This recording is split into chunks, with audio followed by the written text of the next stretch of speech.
everyone. It's good to be with you again. As you notice, I'm not in my office. We got a little bit of a nicer background here, a nicer setup. I wanted to pivot a little bit away from my first couple of videos on our mission and vision statement because I want to talk about Lent. We're in the season of Lent now. We just began. And so I just want to offer a few thoughts on how we can enter more deeply into this very sacred time. You know, I think a lot of times Catholics traditionally think of Lent as it's just a time to give things up, but we don't ask the deeper question as to why. Lent isn't just about giving up chocolate. It's not just about giving up soda or desserts or whatever. Lent is a time of deeper conversion. What that means is a deeper change of our hearts. The Lord wants our hearts to change during this season. He wants us to deepen our relationship with Him and to really allow His Holy Spirit to change us, to become holier. And so the Church gives us a few ways to do that: prayer, fasting, and almsgiving. So prayer, as we all know, is speaking with the Lord. It's entering into conversation with God. But it's not just about saying words. Again, we need to be careful. We can say words and not really be praying. Prayer has to be with the heart. And so during this season of Lent, the Church tells us to pray more, but to pray more fervently as well, to pray deeper.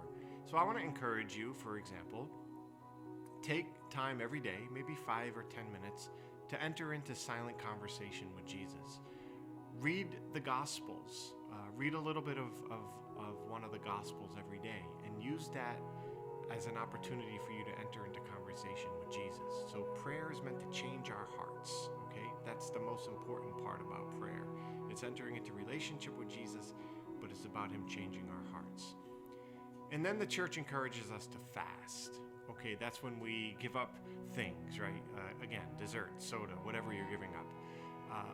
But why do we fast? Well, we fast so that we can deny the appetites that we have that sometimes pull us into bad directions. Think about sin, right? When we give into temptation to any sin, gossip, for example, we feel ourselves being pulled to gossip, right? So we fast to discipline those appetites, to discipline those passions. We learn to say no to things so that we can say yes to virtue.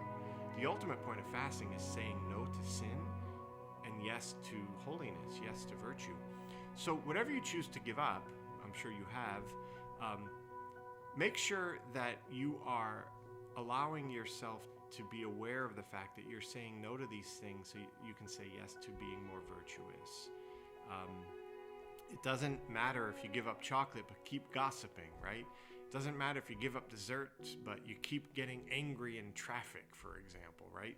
So the point is to allow our hearts to change through fasting. And then lastly, almsgiving. Why do we give alms? That means giving to the poor and the needy, giving financially if we're able to. But it could also mean giving your time to help people, to serve people. Why do we do that? Because life is not about me, right? God didn't create me for me. God created me to serve, to enrich the lives of other people, right? You weren't created for yourself. You were created to serve. You were created to glorify God by giving of yourself to others. So find it in your heart this Lent to give financially to people in need. We have, for example, here our St. Vincent de Paul Society that does an amazing job helping those in need. You can give to charities like Catholic Relief Services, for example, or Catholic Charity USA. Our Catholic Charity Fund Appeal here in the Diocese of Providence is a wonderful way to give alms. It does many, many good things throughout the state. So the bottom line is I want to encourage you during this Lent, as you embark on this journey of prayer, fasting, and almsgiving, let it change you, right? This is meant to deepen your relationship with Jesus. And so don't let this Lent go by without deepening your friendship with the Lord. So I just wanted to share those few thoughts with you on this Lenten season. So let's keep praying for one another. I'll pray for you, you pray for me, and then I will see you next time.